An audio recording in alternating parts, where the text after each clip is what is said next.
the end of too difficult to use.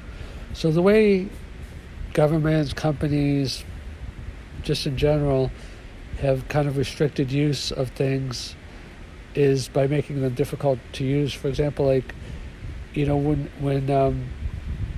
anything that you put more pain into, or what they call friction, more pain points, you decrease the use. So, a company that, like, for example, I'm thinking of like the crypto exchanges, that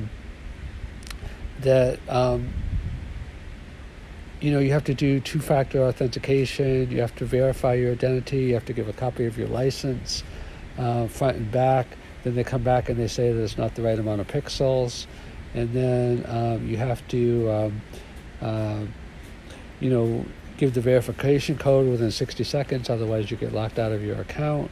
And also sometimes you have to hold up a sign that says, I'm not kidding, because I have different crypto accounts, small balances, and one, I had to send like 100 emails to even get into my account.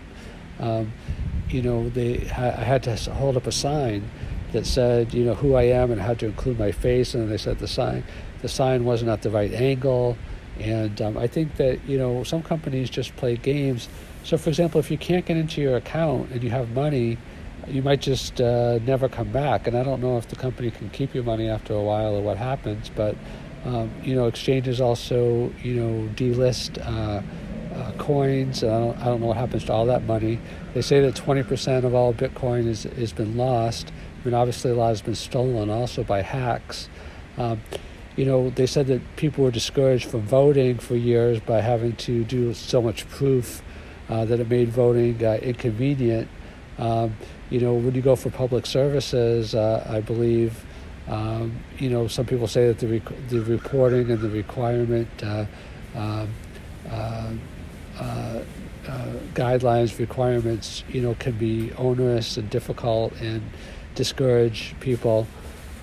Some might argue that, do we want things to be onerous or difficult to a certain extent to, make sure that people are highly motivated? I mean, that's a political question, not something I can answer. I believe in general that it's a lot of time and waste of resources to have, all this perhaps excessive verification.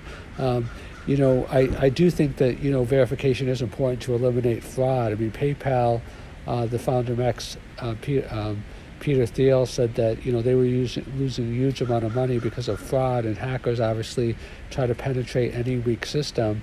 But it's kind of a trade-off, because user interfaces that are hard to navigate, people just won't use them. I mean, Google is always working on speed, because if a page takes more than a certain amount of microseconds to load, people will go someplace else. Now, kind of an interesting aspect of this is that, for example, Andrew Yang in Universal Basic Income, he argues that people just know better how to spend their own money, and that it's much more cost efficient just to give people money that's going to empower them, rather than give them,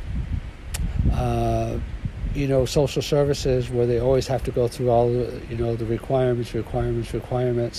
And he also says it's better than just doing a jobs program that people, may not, like their job. I mean, there is an empowerment to work, but he believes, as some other people believe, that people know best how to use their time and resources.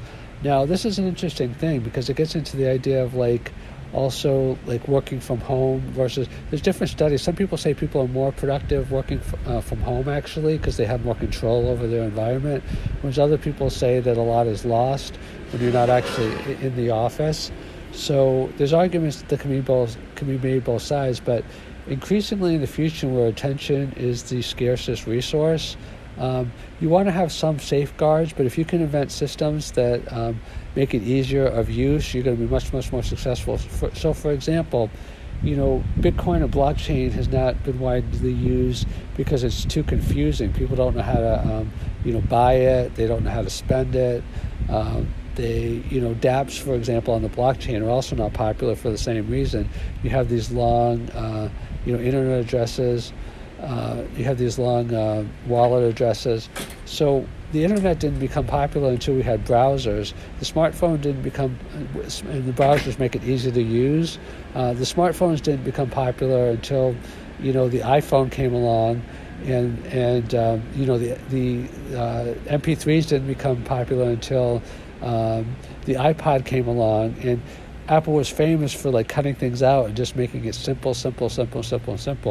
So increasingly in the world of information overload, a user experience that is simple, that's why I have a podcast that says designers are the new black. If you can navigate a system and make the user interface easy at the same time as eliminating fraud, then you have to navigate both aspects of that if you want to be successful in the future.